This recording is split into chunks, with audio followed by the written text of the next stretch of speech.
Hey everybody, it's Mike Milnarik. It is Sunday, April 19th, 2020. Had to think about that for a second because losing track of days here in the coronavirus quarantine. And I wanted to put up a different type of vlog on my website. I talk about music stuff a lot, and I probably will get into some music stuff here and there. But one of the things that I wanted to get into that I think might help a lot of people during this coronavirus is how to deal with the day to day. Um, we're all different. So of course I don't expect everybody to do exactly the way I do things. But if it helps somebody, I thought maybe this might be a good thing to put up. Back in 2018, some people know this and some people don't know this. I had broken my foot, and it was around April 26th, so it was coming. The anniversary's coming right up here, and the problem is since I'm a big guy, and because it was the fifth metatarsal, which is the a small bone that runs from your pinky toe back to your ankle. Um, because it's that bone, I was basically told that I need to stay off it and keep it elevated. And I remember going in, finding out it was broken. There's a long story behind that I won't get into now, but finding out it was broken and having the orthopedic surgeon tell me that I was going to be out for at least 8 to 10 weeks, maybe more. Um, well, I my response to that was, I can't be. I have to work. I can't. I can't. There's no way I can be out for that long. And she says, well, it's in your best interest to cancel everything. And she said, you got to keep your foot elevated, and there's no choice.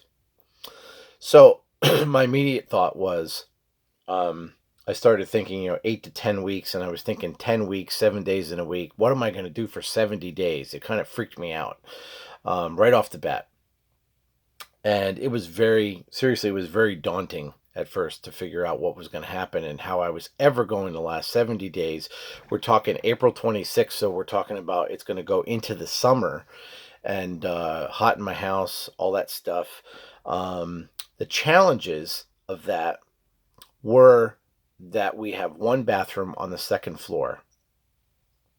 Bedroom is on the second floor.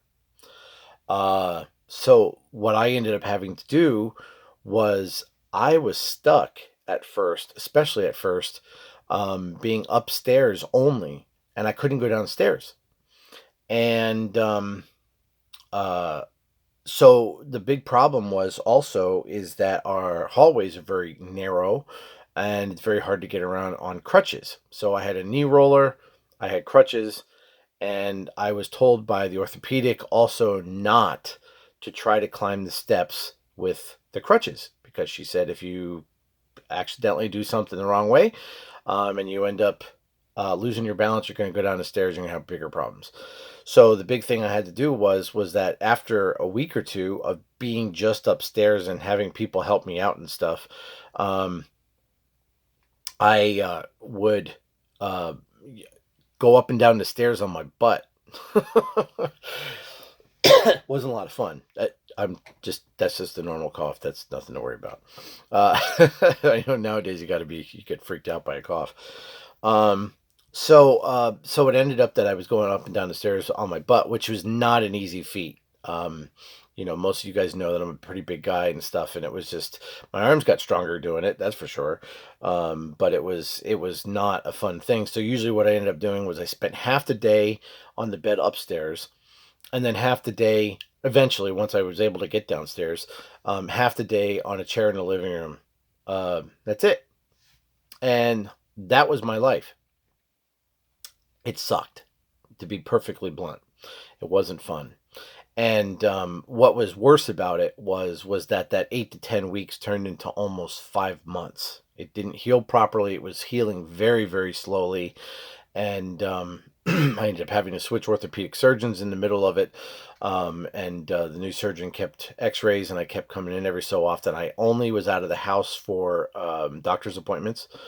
I was told that I should not leave the apartment and I should not go anywhere, because again, if I lost my balance and put my weight on that foot, then it was going to get all screwed up again, and it could be worse. It could mess things up worse. So I did what the doctor told me to do. and I stayed inside, and I stayed inside for, like I said, almost 5 months, and then I was finally cleared to do some stuff. It's one thing for the average person to have something like this happen, but it gets even worse when you're a tuba player and you got to carry a tuba on your back, or have somebody carry your stuff for you. But then the other problem is once you get to a gig, you have to keep your foot elevated somehow. Otherwise, you start getting swelling, and when you get swelling, the bone doesn't heal. It takes even longer. So all I could do was practice at home. I had my foot elevated. I had some weird setup so I could practice.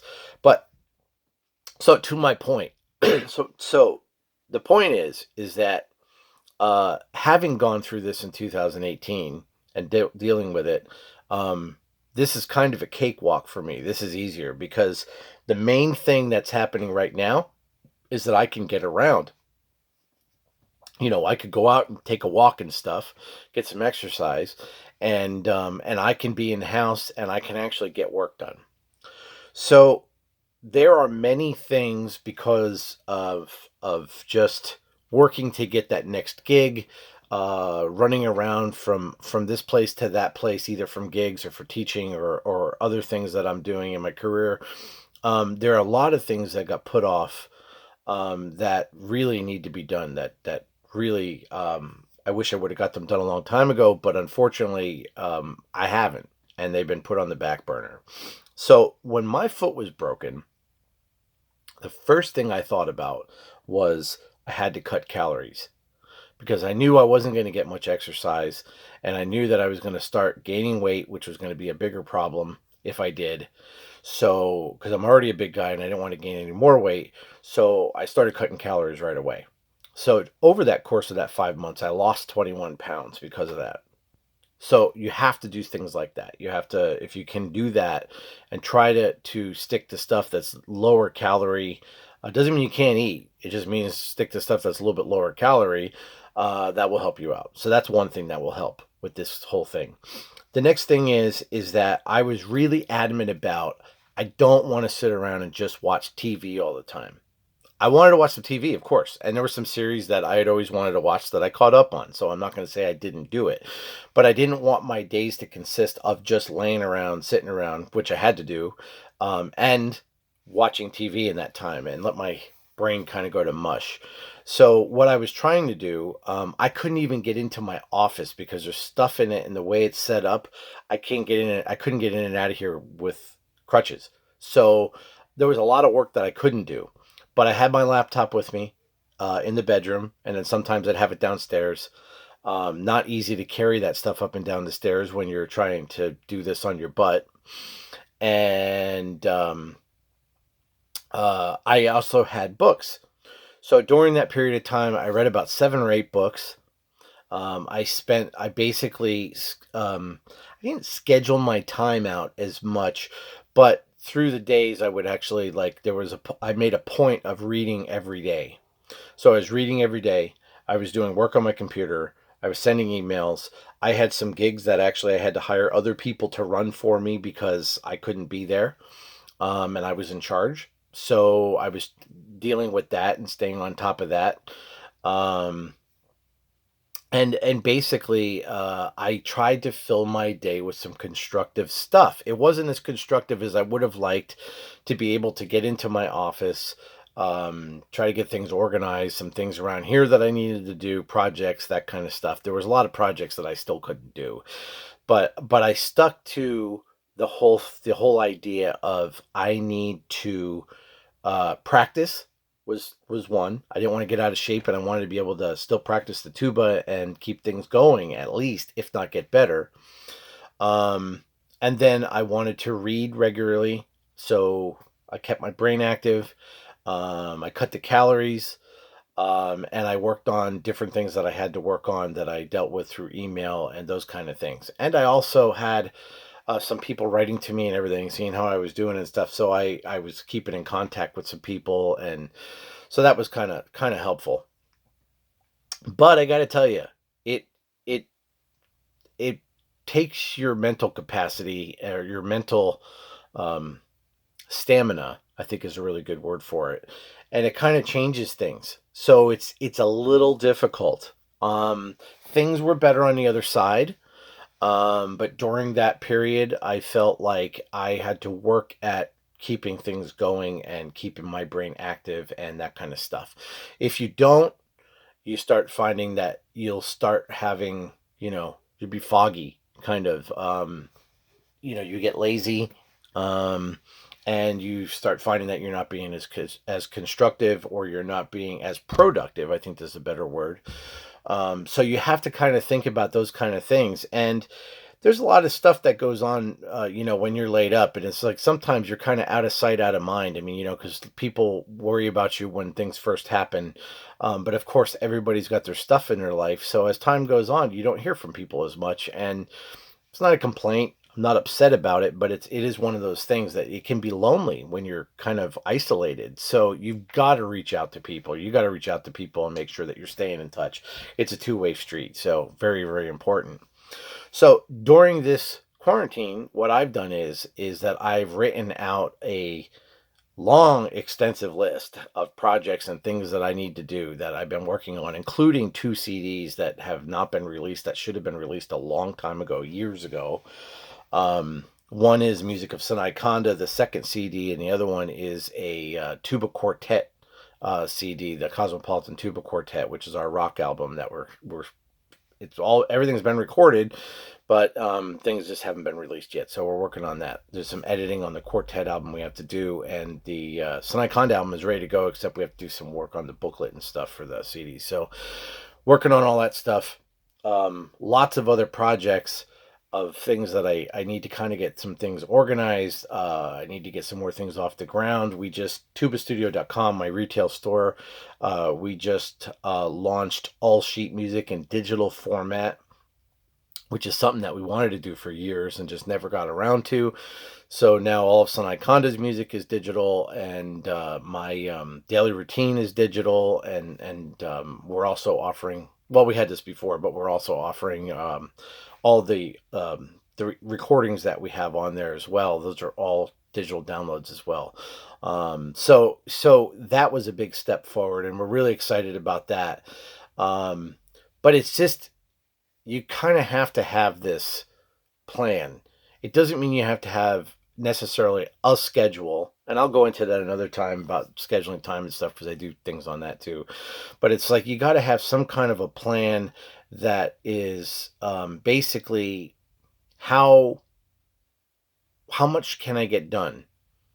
How focused can I stay? Because focus is a big deal. So if you could keep your focus going really well, and you can, like I said, make lists of things and then prioritize those lists. So this way you're doing the things that are most important, and you're moving the biggest mountains first. Don't, there's a lot of little things we can do to just kind of check things off the list, but sometimes we add little things on the list that don't make any difference in our lives.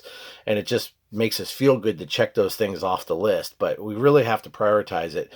And if you can do that kind of stuff, like for me, it has a lot to do with, I want to read every day. I want to practice every day. I want to work on projects every day. I have website stuff to do every day. I'm working on stuff on my retail site. I've got other online projects that I'm working on right now. There's other video type projects I'm working on right now.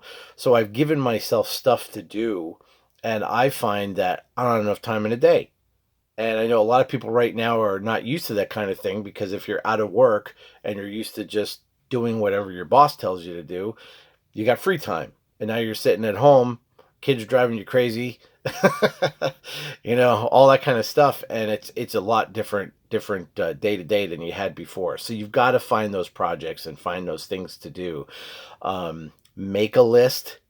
And you don't have to do everything every day. That's not the whole point here. The point is making a list of projects and leaving, find out what those important things are that you need to do and you want to do. The general stuff, like I said, for me, it's reading and practicing. Those are like the daily given stuff that I have to do. And then leave time for, this is project time.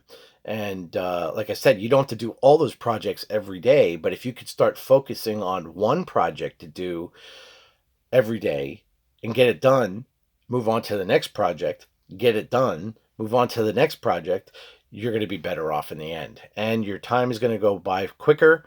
Plus, my hopes for myself is that by the end of this whole thing that I will be all caught up on everything that I've been putting off forever and procrastinating on and not getting done for one reason or another, and that I'll actually hit the ground running on the other side of this a little bit easier. So it'll be just, things are in place, things are working, and now it's time to kind of do it again. So anyway, I don't know if that helps, but it's just like it's something a little bit to kind of give people um, some insight as to, like, I've had friends of mine always asking me, like, what are you doing? Or, what's your key to getting through, the COVID-19 uh, time off kind of thing. And, we don't get it's not, well, I was going to say we don't have it often, but we don't have it at all. We don't have an opportunity that life pauses and lets us get things done. You know what I mean? It's one of those things that it's just like out of something bad, I'm trying to make the most of it. Some terrible stuff happening right now, and I feel, really bad for people that are either sick or they've passed away, and the families of those that have passed away. I mean, it's terrible. But life has given us a pause right now, and I'm trying to make the most of a bad situation. So I hope this helps. And let me know if you want me to if I should continue doing this kind of thing or not. So, all right. Have a great night.